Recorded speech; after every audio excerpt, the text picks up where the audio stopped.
Yell at me in a second. Welcome to Happy Hour, brought to you by Best Damn Bookkeeping. Jai, play some music. Just kidding, Jai's not here. Well, I can't get on the radio. Darren doesn't have a radio spot open for me. Oh. Or maybe it wanted to update. Okay, now it's trying to get on the radio. Well, we might be on the radio. We might not. Who knows? It's a live show. At least we're here live. All right. At least we're here live. Well, he says, looks like so. All right. I'm telling him I'm on. I'm on the radio. Allegedly. Allegedly, we're on the radio. Let's do this. Oh, Angela, check me out. I just remembered to hit the go live button on Instagram. I'm maybe like a 1 out of 10 on that. I think I bat about 10%, maybe like 5% on getting us live on the Instagram. We're live there. I'm going to scope out. Jai couldn't join us today because, I had to like switch days since I'm going to be down with you tomorrow. So I'm going to do this thing where I go find us on the Best Damn Bookkeeping page because that's where we're live. I'm going to get us out there, and then I'm going to post that link into my personal feed. Wherever it is. It says I'm live. Why can't I see myself? Come on, Facebook. Facebook is just dogging it. Anyway, how you doing, Angela? How's Orlando? Good. It was really sunny the last 2 days and amazing. And today has been raining all day, so that's been a little bit of a bummer. We last minute decided to fly Hildy here like less than 24 hours ago. She booked a flight and left in 2 hours, and we're like, hey, come meet some people. So Hildy's a badass. So yeah, she is. How do you like not since she's not sitting next to you? How do you like having your daughter like work for you full time and do some ass kicking work? Is it like a proud mom moment? Do you feel like you're both? And it's a very proud mom moment because she is amazing at sales and rocking it and all the things. So very proud mom moment. She's doing awesome. And it has its interesting dynamics of, we move at a very fast pace and I have high expectations. And when you're in a sales role, there's also, numbers and goals and stuff to meet. Yeah. Do you, I never did work with either of my parents. And I think that was by design of my dad that he was like, I don't want the conflict of interest. Do you find that you're harder on her to avoid the appearance of a conflict of interest, or like how do you navigate that, like the potential view of favoritism? Yeah, I mean, she's the only person in the sales role, and she's the only person in the U.S., so I don't think I have to deal with like. That's true. Yeah, it insulates it a little bit more. There was never a plan for her to work for us because, I wanted to preserve the mom-daughter relationship and that, but it became something that she could do. She couldn't work while she was in Spain. She couldn't work in Spain. She wanted to make money. And she started out just by covering discovery calls when I couldn't do them, like when I was speaking at a conference or something like that. And she went to a couple shows with us and she did so good that she asked if she could join the team in a bigger way. So here we are. I can't get us live on Best Damn Bookkeeping for whatever reason. Like we're live, but I can't see us out there. So I can't. Angela, I came in late in the story. Was this the daughter that didn't think you were an entrepreneur? It is the daughter. It's hilarious. It's in a hilarious full circle moment. Dan's kind of seen it. Yeah, the daughter that didn't think I was an entrepreneur my whole life now has a front seat inside the business of like kind of holy shit. This is like this is a lot. Yeah. She sees the crushing of the grapes rather than the wine.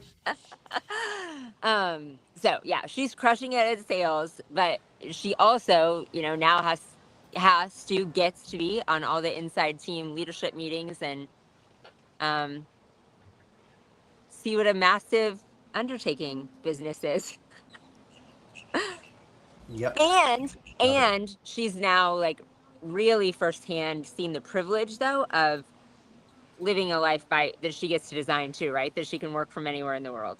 So Yeah, that's really cool. Mm-hmm. She seems like she's digging in. I had I forget who I was talking to, and they're like, "Yeah, I was at this convention, and this blonde gal was just like running around wrangling everybody up." It was Hildy, like she was just owning it and just like orchestrating the crowd, and was like, "Everybody, this is what we're doing. Here's where we're going." And I'm sure it was to go into the room to listen to you speak or JC speak or something, but she was just like in command, which I think is hilarious and awesome all at the same time. we just did Gallup strengths, and she has a woo in one of her top ones. We have completely opposite Gallup strengths, but I don't love conferences and being at a booth and talking to people, and that is her magic zone. Yeah, she is. She is a woo. She's definitely got a woo to her. She's got the woo. She's wrangling them in. That's a good word to say. Yeah. I have also been told, I don't remember if it was from Gallup, but maybe I took it at one point as part of a leadership development thing, and I was high woo as well, which I think that checks out. That checks out. I don't think anybody would be like, "Nah, Dan, you didn't." Michael already knows this because I talked to him today, and it's maybe my most proud speaking moment at the pressure washing convention in Vegas. I got the whole damn room to do the wave. That was how we started. Well, first I started by insulting everybody, which is my favorite thing to do. Call them all a bunch of knuckleheads, a bunch of idiots. So this is like true story. Robert, like, first thing that he did was put up a bunch of questions on. We were all like on our phones answering, like the entire room was. And one of the questions he asked was like, "What are you most excited to learn about here? Sales and marketing, or sales and growth, marketing, employee stuff, and then numbers." 2% of respondents said numbers, and there were less than 75 people that filled it out. Hildy, get to work. What are you doing? Get on this podcast. We're missing a head in that screen.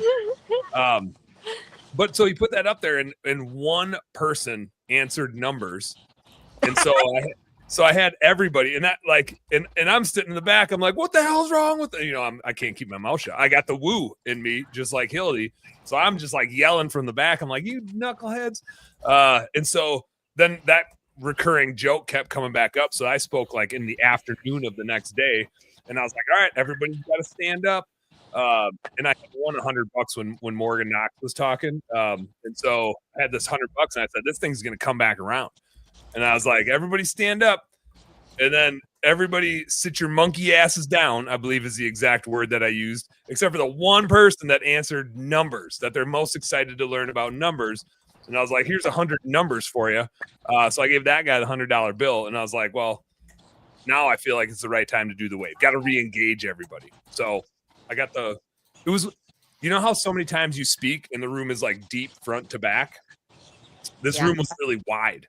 So it was the perfect room to do the wave. You can't do a wave front to back. It's got to be side to side. So it was the perfect room to orchestrate a wave. We did a full down back. It was epic. I think it's not. I'm pretty sure he filmed it all. Then I spoke for an hour, but nobody remembers any of that. Like, it was good. It was good, but it wasn't as good as the wave. Hildy knows what I'm talking about. Hildy, there's the most interesting man in the world, which I saw a new most interesting man in the world commercial for Dos Equis. I think that would be one of them for Hildy, is like she could do the wave all by herself, something like that. Got that much woo.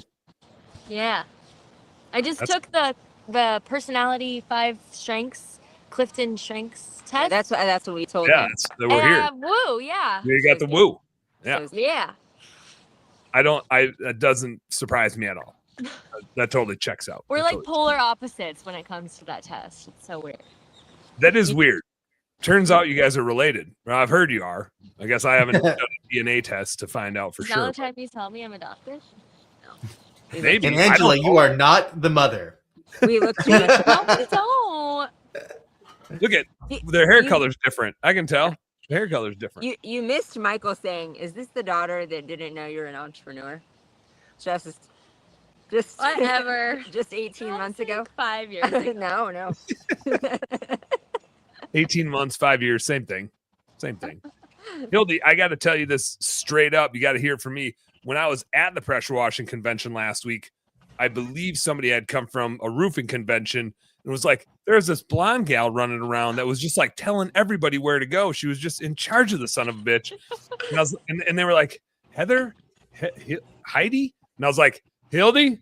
Yeah, that was her. That was you. Yeah. You were the HBIC, the head bitch in charge. You're just telling everybody where to go.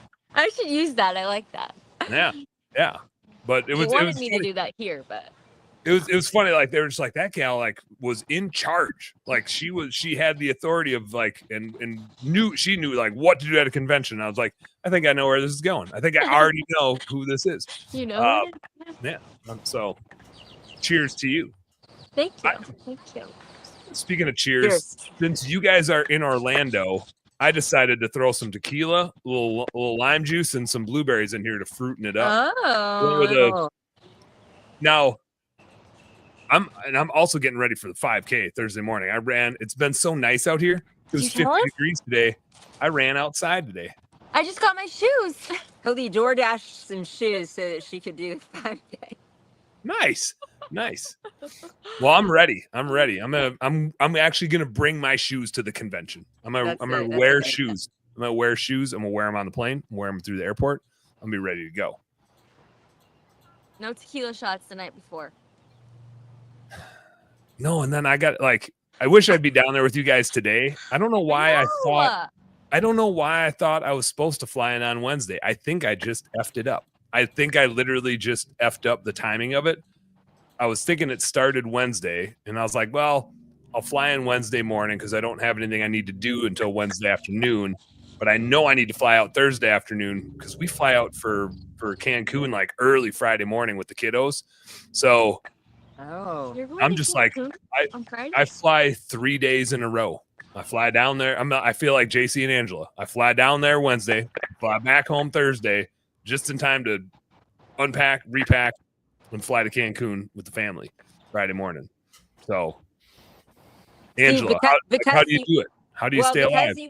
Because you have 3 kids, you had to be nice to your wife and fly back home. If you did not, you would have just flown from Orlando to Cancun.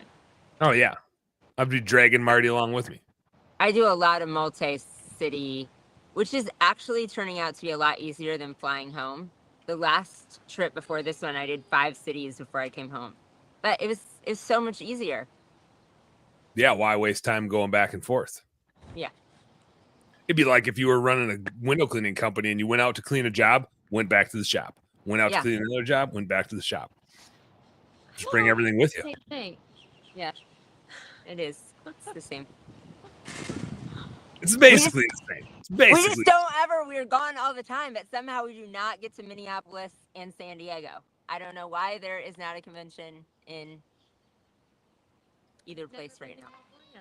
Right, well, I can tell you why there's not one in Minneapolis right now. Well, it's 50 degrees today. Lay off. 50 and sunny. I guess there was an ice fishing convention a couple weeks ago. But someone should have one again in San Diego. I'm looking at you, Matt Hayden. Where you at? Where's Matt at? Get him going. We need a clipper. We can do a clip out there. So much. Hildy's never been to California, so she needs a What? I know. It's so weird. I've never been to California, but I've been everywhere else. It's a terrible state. Just kidding. Michael, throw a convention. Come on. And San Diego is that's my personality type. Yeah, I'm not a woo. You're also not busy. You have all the time in the world to get a convention going. Yeah. Like, unless you have a 3rd and 4th kid, I don't feel like you have any excuse. I'm almost to the home stretch. We're almost done. It's good. Almost done with raising this baby. No, we have our we agreed to hire a nanny, so we have a full-time person starting next 2 weeks from now. There you go. Oh, yay! Don't get Angela started. Now you're going to get her started on trying to convince me to get a home manager when I'm not the one she needs to talk. Well, it's essentially, yeah, because it's one kid, so she's going to be doing a lot of meal prep and laundry and like just regular stuff too. Yeah, because Thomas is at school now, right? Thomas is just doing school stuff. He's just a big kid. I'm proud of you. That's like Dan Fleischner. I just talked to him on a meeting. They just had their first baby too, and he's like, I channeled my inner Angela, and we hired a night nurse. Like, Good job. I've made this joke before, but it still holds true, which is I do have a home manager, and her name is Darlene, and she also happens to be my mother-in-law and head babysitter and a better parent than I am. So I think it works out. Like my kids get real parenting from a real adult instead of just me. Marty's qualified, but she's also busy. But it works out. So Yeah, it's a house it manager. does work out. It's a house manager. It's like the most awesome and most limiting thing in the world. Cause like Marty has to be at 3M now. They went back to like 4 days in the week and they're pushing back to 5, which kind of sucks. But for a period of time post COVID, she could work from anywhere and I can run my business from anywhere. So there was multiple discussions on where do we want to be, right? Like we could we could be one of those RV families driving all over the place. We could move to wherever we wanted. And it always just came back to, well, Martin and Darlene are really close though. And so are Marty's 3 siblings and all their kids. We've got we also literally had multiple conversations about building a compound, like buying land and building a compound with like a central hub, like a wheel and spoke model with like everybody having their own wing, but can also get in the center and hang out. Like that was a real discussion. So it was weird to like think about working from anywhere when we're so glued to where we're at. Wish the ice fishing was a little bit better. Could have been Rob's fault. I don't know. I didn't see it. I caught a fish and I let one go away. I mean, it evaded my head at 7 in the morning. I was not so happy. Awesome. Next year, Angela. Next year's going to be the year. But you're going to go? Yeah, I'll get JC there. It's not me. You're not going. I was gonna say, we need a tried clip this of year. Cody's I face. tried to get him there. But JC even gave me the dates. I set the dates based on know. JC, and then he still was like, "Whoop, can't come anymore." And I was like, "Man, that he's just jerking my happened to chain." me too, actually. For Christmas, I gifted him Oktoberfest, and he used the same excuse that he gave you, that the dates don't work and he has the kids. I'm like, get rid of the kids. I think we need to have an intervention. Intervention, Yeah. I agree. Yeah, these kids keep getting in the way of doing fun Give stuff up with one us. weekend. You're fine. The girls are old enough; they can take care of themselves. I What know. he's more of a bad influence on them. Like he's a worse. They're probably better off just taking care of each other. He's just a bad influence. I know I am on my kids. I totally am on my kids. So that's why we have that home manager. Back to your compound though. As much as we travel and could live from anywhere, I talk about all the time. Sometime I want our home base to be a compound. You know, where like it had so many resources and other people, and like you could still have goats and and chickens and all the things, but you didn't have to be the only person to take care of them. Well, you would just hire a goat manager. A goat herder. Yeah. I know if we had cows, we need Ben there. Or Tor. That's true. No, Ben's got his bull semen business, so he would be right in there for the cows. He'd be all over the cows.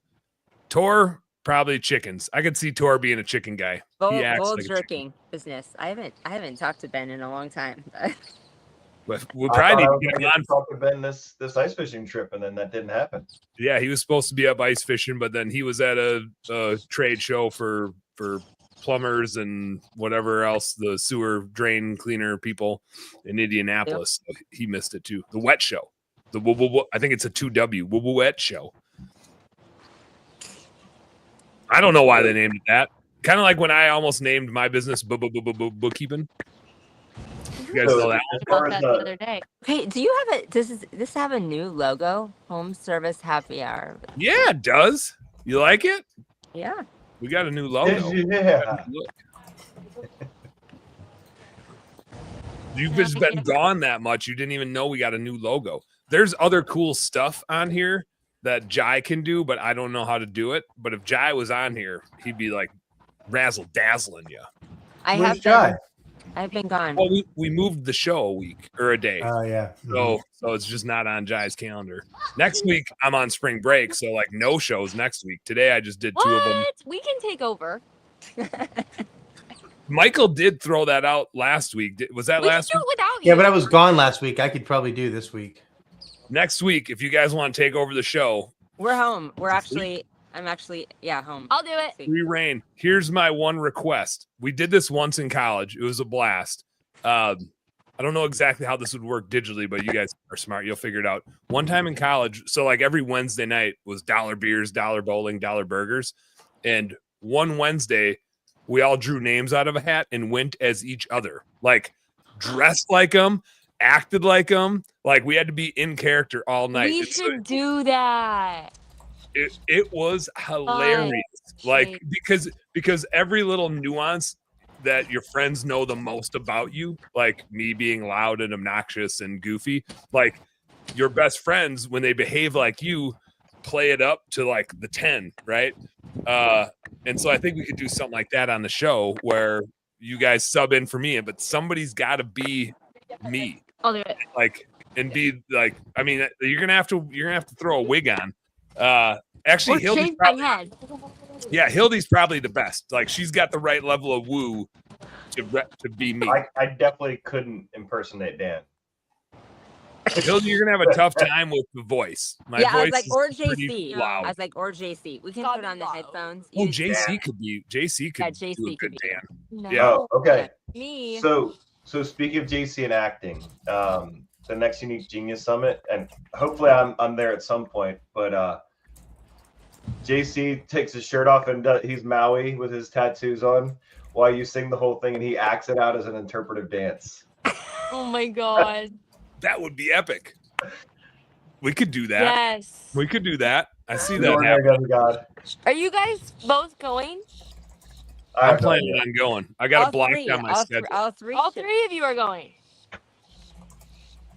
I'm in. The other two guys are first being year. real quiet. I'm invited. I'm so excited. I'm not listening. I'm not listening. Now I am. I'm listening now. That's so rude. Did you just? I was say trying to. He I was wants trying to to get the commercial music started again for Jai. He wants to. Michael acts like he's scared of the. He doesn't have to get shots. You don't have to get shots to go.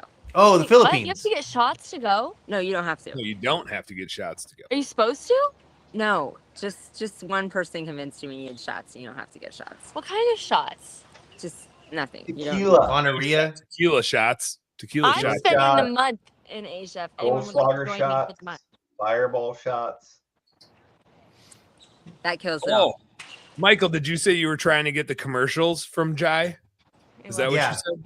I mean, I just said that to hopefully just make it seem like I was doing something That productive. does sound like a good idea because we're live on the radio, but I don't have any commercials. I don't know how to play them. Jai's the man in charge of the commercials. So when we produce this one, Jai, quick commercial break, go.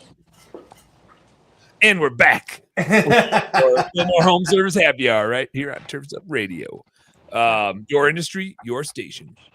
Or what? There's a thing that Aaron says in that commercial. I think that's it.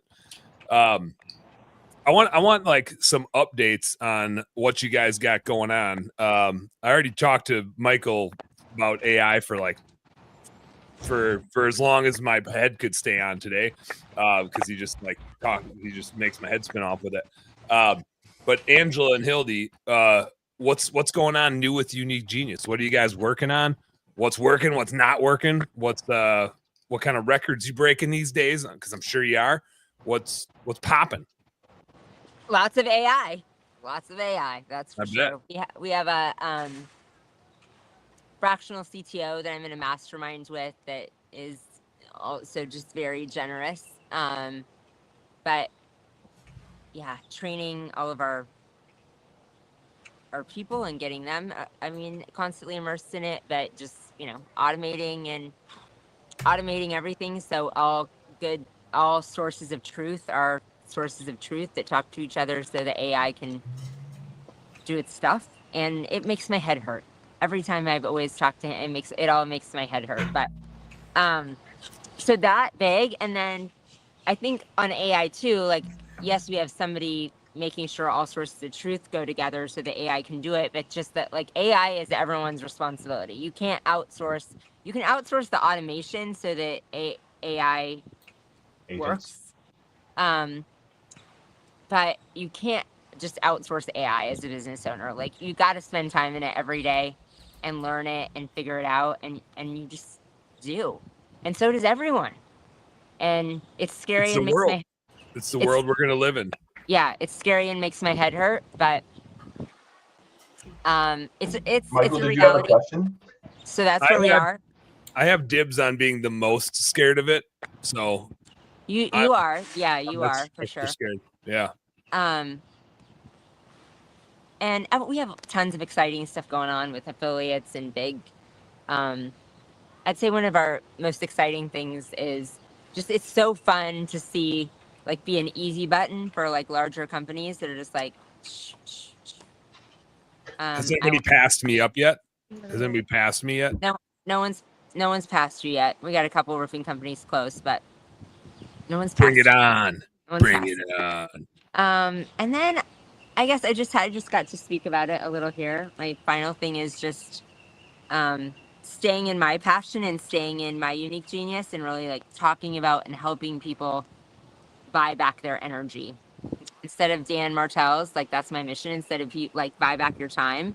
When you work in your unique genius, you get to buy back your energy so that you have the best energy to give back to your family. It's not just about spending minutes and hours with your kids and your spouse. It's how are you working in your best energy so you can show up best for them. I like that. That super speaks to me, actually, because I love working. Like, that time is fun, and I think it's important for people. Like, I choose not to delegate a lot of stuff. Like, I like gardening. I like mowing my own lawn. I like, there's things where, like, So there's some do them. Yeah, there's some inconveniences, right? But it's like, we don't like throw the baby out with the bathwater. Like, what do you really like to do? Mowing the lawn is great because I view it like, normally I work out in the middle of the day, but some days your muscles just aren't feeling it, or you got to tight. And like, as I hit that 40 mark, I'm really conscious of not getting injured. So if I feel like my Achilles is getting tight or something from running or lifting or whatever I'm doing, like, mowing the lawn's always a great substitute. And get some walking in, little midday workout. And so I like, time in a way is everything, but that doesn't mean like get rid of everything. That means like make sure you're doing the stuff you like in it. And if you like to work really hard, which I think a lot of us do, just make sure you're working on the stuff that you like. Build that energy up. Yeah, exactly. You don't have to have a house manager if you like doing the dishes. I enjoy doing the dishes, but I enjoy cooking more. Like, if I, like, in a perfect world, I'm cooking it and Marty's cleaning it. She's pretty good at like cleaning up as I'm making the mess. We got a good like 1-2 punch. I think the challenge is always when you got 8 sports a night, right? Which, like, we're just getting into that world. That gets tricky because, like, tonight we're supposed to have swimming lessons, but Danny and Reggie are both home with a fever, so dodged that one. But it's like, it's always something, and it's only going to get more for the next decade plus as Crosby gets going in sports and whatever else. So there's going to be a tipping point where you're going to convince me that we get a whole manager. But then at that stage, I had a driver. I've had a driver before. Yeah, it's one of your kids. I was Rob's coach when he had a driver, and it was quite strange watching Rob before 7 figures being like, yeah, got this dude driving me around so I can do quotes. I'm like, why can't he do quotes? Because I'm in training. People already know how to drive. Each person their own. Yeah. How many folks do you have on the team now, Angela? Like, what? I assume you have like metrics of helping numbers of business owners or numbers of team members. Like, what? How many people are you helping? Yeah. See, I don't know. The dashboard's like, we're at about 200. We're gonna need a big room this year for the unique team members. genius. Yeah. Oh, and we have a lot. I mean, we're at a big influx coming in, so it's like it's over that. Our summit will be, over 300 for sure. Yeah. So that'll be awesome. And we do have a bunch more clients coming this year too, so that's fun. That'll be sweet. Do you feel like you've reached like a tipping point where like it's just about to hit the fan? Like it now is like self-sustaining, but now it's like growing like crazy, or is it still steady? No, now it's like, you know, when you scale a business, like you grow and then things break and then you have to build internal systems and then it's a lot of automation. What is this things break you're talking about? Nothing's Yeah. broken. Never had any broken thing. So we have a lot of great leaders. We have a big leadership team and a big internal team. And I mean, part of scaling too is totally taking over sales. So it's not just me in that sales position. Dan, you should figure that out, how to get Danny to be your salesperson. I have her mom. I have her mom that I think is going to be our salesperson next February. That's my plan. That's awesome. I have one other person on the team that could do it, that has like the right woo and like could do a good job of setting expectations, but I don't want to pull her out of the existing role she's in, because she's also good at the existing role she's in. There's probably like a developmental conversation there, but it would take longer to transition her and make sure we have all of her stuff backfilled and everything else like that. But that is a like I am the bottleneck, right? So many times we end up the bottleneck in our own business. I am the CFO bottleneck because I CFO for all of our clients and I don't bill for it. I'm here to help whoever needs help that's a client of ours. And then I do all of our sales demo calls and all of our recruiting. And that you hit this tipping point where it's like, there ain't enough time left. Like my schedule's booked out 4 weeks and people are complaining they can't get on my schedule. So that's mostly just right now due to travel. But the other thing that's really working for us that is like for all of us, benefits all of us, benefits you, whether you're in a B2B or B2C business, is affiliates. Like that's our main source of growth as we try and figure out like other marketing efforts besides our own personal brand.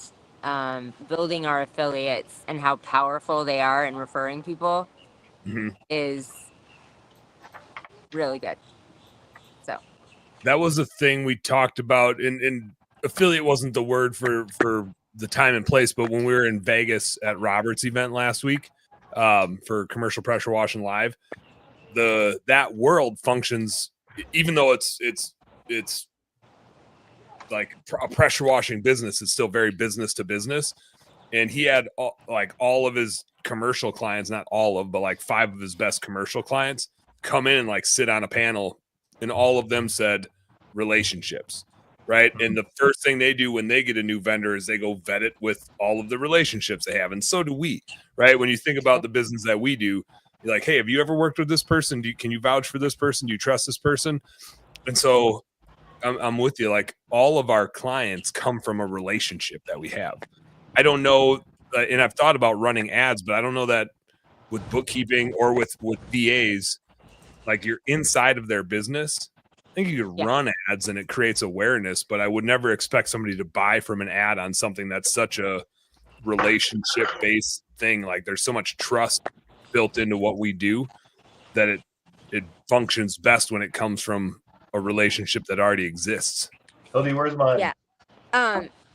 And yeah, I believe that.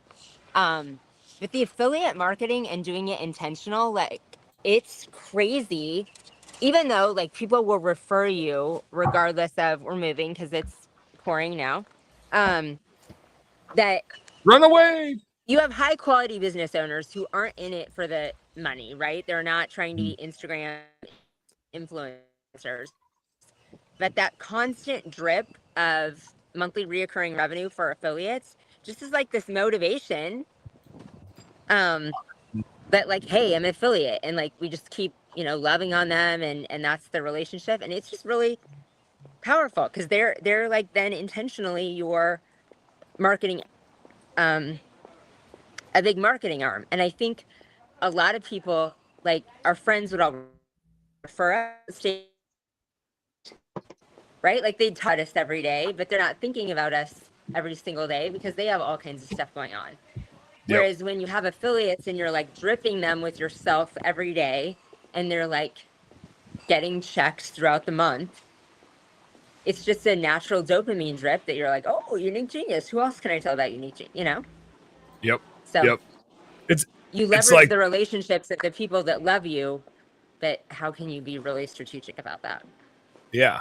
And I always view it as like a way to say thanks, right? We know, Yeah. and I flip this around in a different sort of way. I don't know if you know that we're doing this, Angela. Because I was thinking about this and like how we, when we get a referral, yes, we have affiliate partners, but then we also get referred by clients just to somebody else. And I have found over time that they generally refer us anyway. So we could pay the kind of one-off referral. We could pay the client some bit of something. But it all really stems from the work that we do. Like we only get referred because we do awesome work, which goes back to our bookkeeper and our account manager. Like we only get referred if they crush it. So I flipped it around the other way in those cases. This is like aside from our affiliate setup. But now whenever we get referred, our account manager gets $100 and the bookkeeper gets another $30 for getting like for their client referring our business, because they're the ones that I like that. At the end of the day, like created it. This is another new thing. We had our first unique genius bookkeeper hit our bonus threshold this month. Like we had a pretty high threshold. And Mary, first person ever to get a production related bonus on our team. So that was pretty freaking sweet. I was pumped about that. More to come. Way more to come. Yes. But we're just getting started. Michael. Yo. We need an update on Click Call Saw. I'm sure you guys are building about 1 billion websites right now. What are you guys and you and I talk all the time, but we don't really talk about exactly everything that's going on in your business. I know you're working on some cool software stuff. We're not going to talk about that, or to the extent you don't want to. On the marketing front, like what are you seeing website wise, Google wise? Like you're in the Google game deep. What are you seeing that's working, not working? What are you guys focusing on? Is it social media stuff? Is it any like YouTube stuff? What's going on in the marketing world?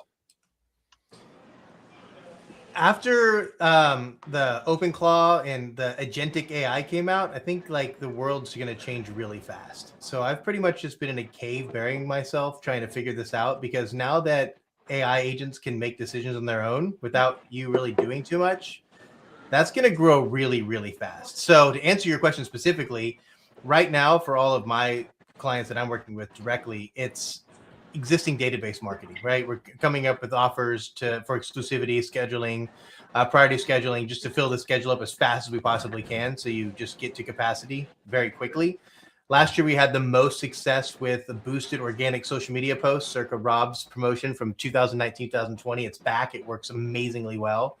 And then just working with agents that can it's really kind of crazy. Analyze all of your social media posts, engagements, posts, comments, likes, shares, the topics you get to, analyze the best performing posts, and then give you new ideas from those posts. Go to Nano Banana, your favorite image generator, design new posts from the posts that work really well, and then have you create those posts and then post them and then analyze them again. So it's just nonstop loop with minimal human intervention. I think what we're going to see change very quickly. Gary Vaynerchuk's talking about this, and like I don't always agree with what he says, but he's spot on with this. We're moving into the age of relevance. It's not necessarily going to be about ranking on SEO. I think it's going to be about how relevant is your brand. And so controlling the narrative of your story. You're in charge of your story. What can you control? So that's what I'm really trying to focus on right now, is getting people to really understand what their brand narrative, their brand story is, what makes them special, and telling that to as many of their target clients as they possibly can. Interesting. We had a bunch of tree limbs fall down because of the snow, and so I was listening to a whole bunch of stuff with Claw, and this woman talking about like, and I've got my 5 iMac, whatever, Mac Pro, MacBook Mini, your Mac, yeah. And she's like, I've got all these 5, and like this one does the home managing, and this is doing this stuff, and this is doing this stuff, and it's like I'm like trying while I was driving today, talking with Grok to like work through a couple of things, because I'm like, there's got to be a way for something to then go in. Like I was trying to ask Grok, like, which AI should I be using, or how do I set this up to like overhaul my whole YouTube channel? Like, do all this, and it was like, these are tips for how you can improve yourself. I was like, no, I don't want the tips. I want, like, how do I get it to do this? Like, how do I get it to, like, I want it to take every YouTube video, transcribe, run it through a thing to, like, clean it all up, make a better description for it so that it'll, like, it can happen, but I don't want to have to click each video, click copy, click paste, run it through it. Wait a moment, create a document. Like, there's a way to do that. And then the other fun thing we did today is Rand's part of our training videos. I need, like, a questionnaire after it all. So, like, what can we prove that you learned while watching these videos? And then them answer that. And that actually was pretty successful pretty quickly. Which will be really helpful when we can then say, like, Michael, you watch the videos, you answer the questions. We now have digital proof that you understand how to prime a 12-volt pump or whatever else, and now you're not doing it. So now we have proof you know what to do. Like, we just lost it. And as far as back to the commercial people talking to each other, we lost on our second cleaning a very big named restaurant system that has like 5 others, and all the family owns all of them. And so it's like, great. And that mainly came down to probably our mix ratio for degreaser. Like, we've talked about it, but he could have put 1 cup in 5 gallons, or he could have put a cup in 5 gallons. One would have worked really well, and one would have had soapy bubbles. But we need that proof to be able to, like, know, like, hey, dude, we've shown you, like, that was a $40,000 loss, which sucks. But yeah. Just systems and processes and systems and processes. This is Danny with a fever and a headache. We got Danny with a fever. Hey Danny, what gives me the most confidence or comfort going forward is 2 months ago we were talking about, like, OpenClaw, right? It was MoltBot or whatever it was called back then, I forgot. But, like, this technology didn't exist for the public 3 or 4 months ago. Like, nobody, I mean, we heard of the word agentic AI. We're like, oh, when that comes, it's going to be crazy. We're like 60 days into it. And OpenClaw, as awesome as it is, the reason that Anthropic or Grok or Gemini haven't released it yet is because the security on it's freaking terrible. And these large, huge companies are not going to open this open source, like, liability for themselves. So they're going to get this very quickly. In fact, Anthropic is super close to it with the enterprise version of Claude. So take advantage of this. I think this is a moment in time where in 2 or 3 years, it's going to be incredibly commoditized. If you can't in a couple of years manage agents, you're a dinosaur. But right now, if you are able to build a community and you're able to have this basic understanding of how to use these agents, you're going to do very well for yourself. And so I think people that are in the space that all of us are in, maybe not you, Rob, because you're safe for a while until robots can push a pressure washing hose. But Dan, Angela, and myself, be a robot. Yeah, it's we've got some time. Like, I'm not saying, like, sit back and wait, but are you going to be the person to build your things, or are you going to be the person that uses other people's things with your community? And I don't know what the future is going to be, but I know that I saw somebody yesterday that if I had to have 1,000 friends that I've ever met, rank who could build their own API dashboard using Claude, this guy did it, and it blew my mind. I was like, whoa, you can do this? That's crazy. So yeah, just whoever gets to it first. Michael, I just want to say one thing. I think it's going to be whoever has their daughter hanging with them on the screen. That is who is going to dominate. Yeah, I'm pretty sure. Let me call Brooke. Yeah, I don't know, Michael and Rob, you guys got to get some kids on your screens. I have all these blonde kids. Yeah, got to be a blonde kid. If it ain't blonde kid, I don't know whose kid it is. Hold on, we got to do this thing. Okay, we're going to take a quick break for a commercial. Jai, put a commercial right in there.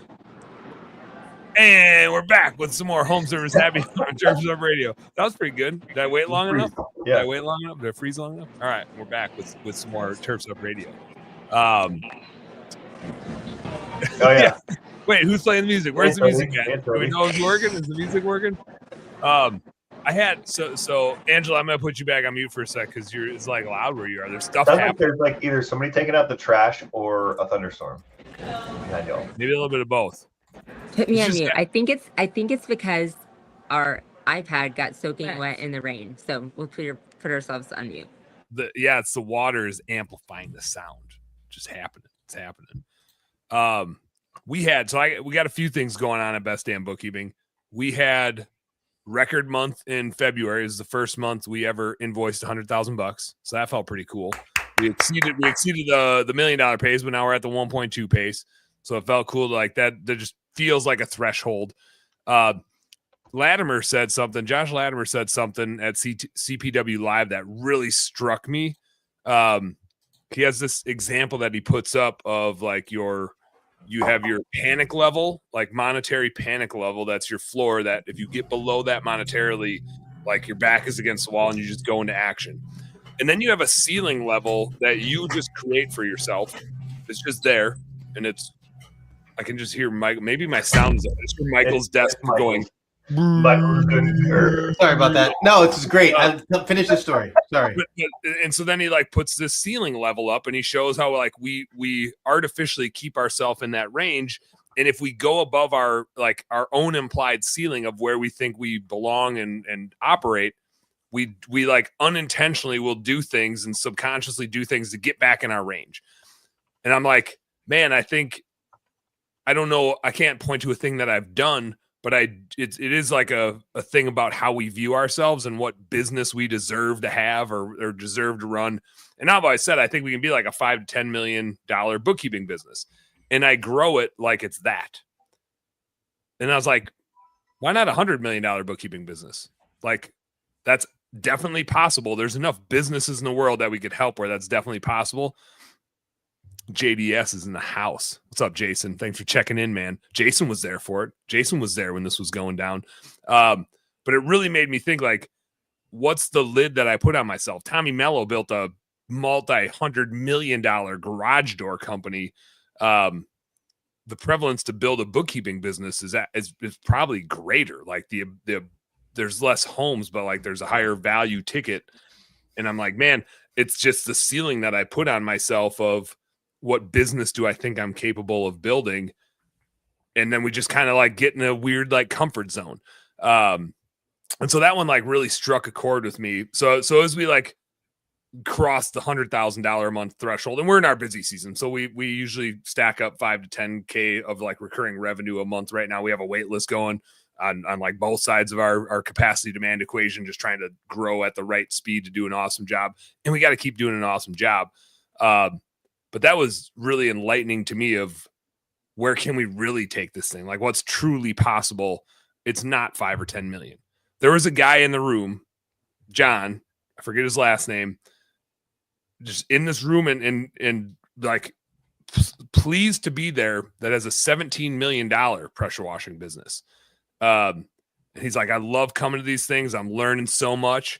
And it's like, this guy is just way bigger than anybody else in the room, right? And there's some pretty big players in the room, but he dwarfs everybody. He's like, I love coming to these things, and this is so well done.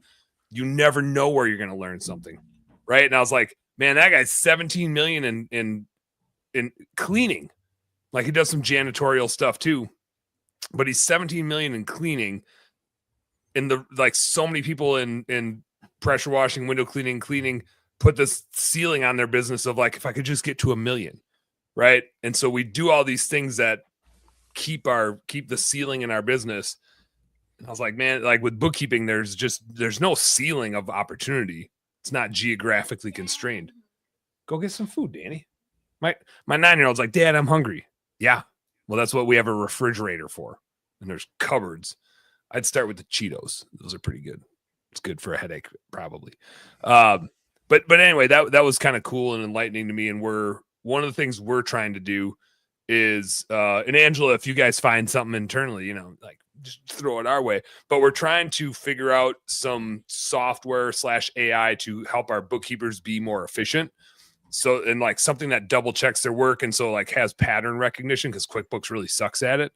So we're looking at some softwares to do that and some tools to do that, so we can review their work faster and give them faster feedback, and like let them know right when they categorize something if it doesn't follow the right patterns, and we have a rule sheet so that we can reduce errors and like help them really speed up.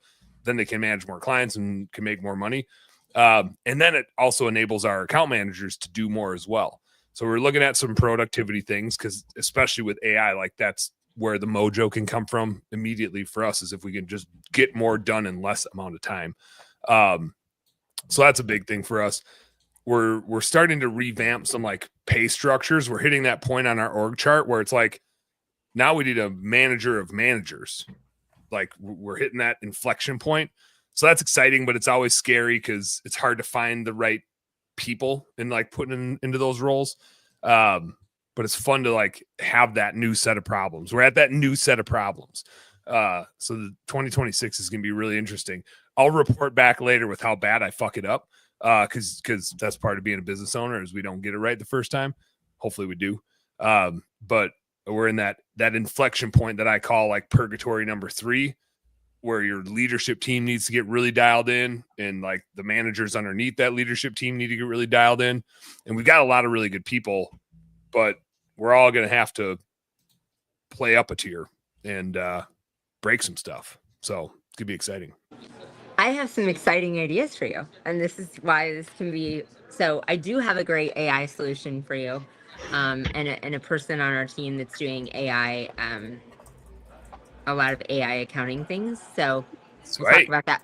We'll talk about that when you get here tomorrow. Heck yeah. There's a great solution. And the second is, as you're developing leaders, I've just been through this pain point months ago, and we are just started yesterday, this very intensive developing leadership academy. So your leaders that you want to emerge and lead people could be part of that. I mean, it's our leaders that are internal, but they're part of the company. And so like the first thing was everyone taking Gallup's strengths and the Myers-Briggs, and then using AI to analyze it. And like the first part of it is self-leadership, like how can you learn about your gaps and your leadership things? And then throughout the year, we're going to be doing studies of extreme ownership, 10x is easier than 2x, the culture code, and never lose a customer again, which are 4 of my favorite business books.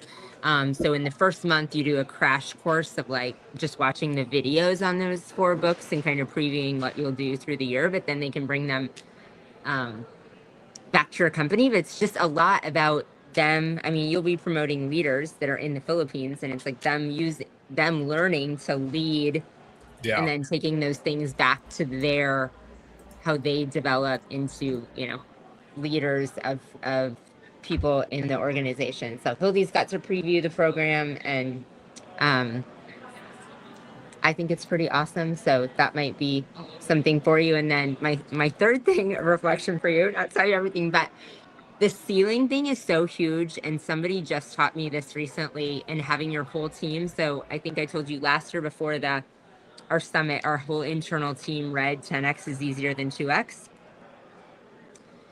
And having them understand the mindset of scaling, and then writing, even though it's scary, whatever 10x of your revenue is right now, whatever that number is, they like write it everywhere. It's on a Post-it note on their computer, and it no longer becomes uncomfortable. Yeah, like physically putting it down.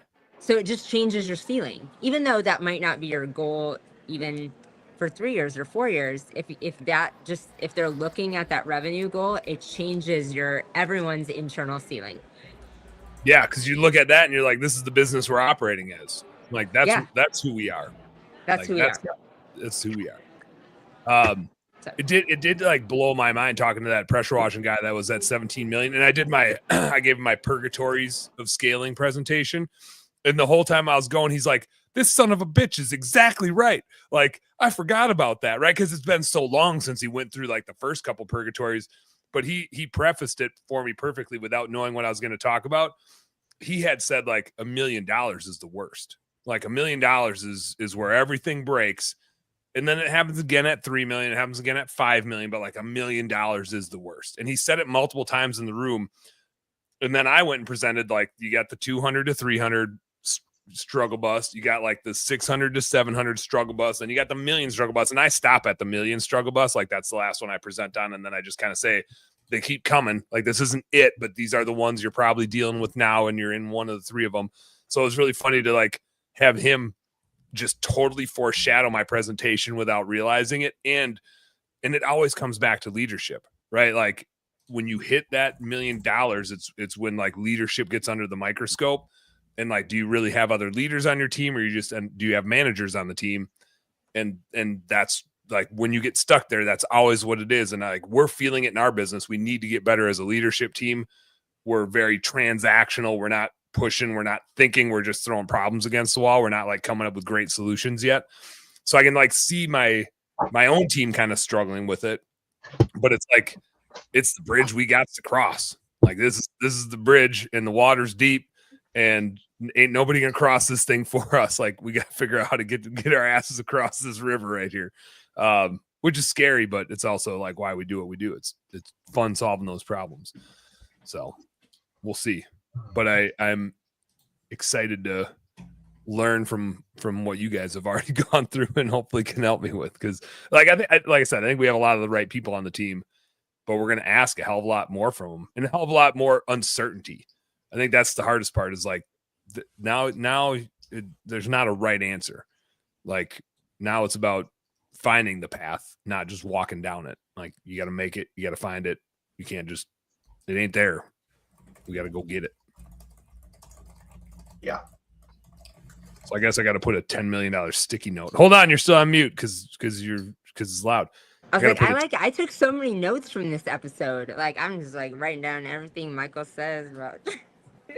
I'm gonna, as far as notes are concerned too, when you and Morgan were on the other night, and I was like, I really want to hop on because this will be awesome, but Morgan will say more valuable things if I'm not on, and like Dan said some good stuff too.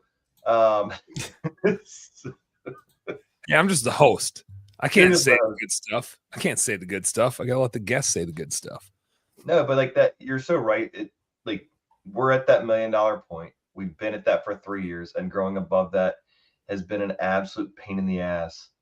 And just not having the right additional leaders, and it's managing. It's like I'm having to, guys, you need to do your morning checklist. What do you do your checklist before you go? Oh, before I go tonight? No, before you leave the shop. Like, do it.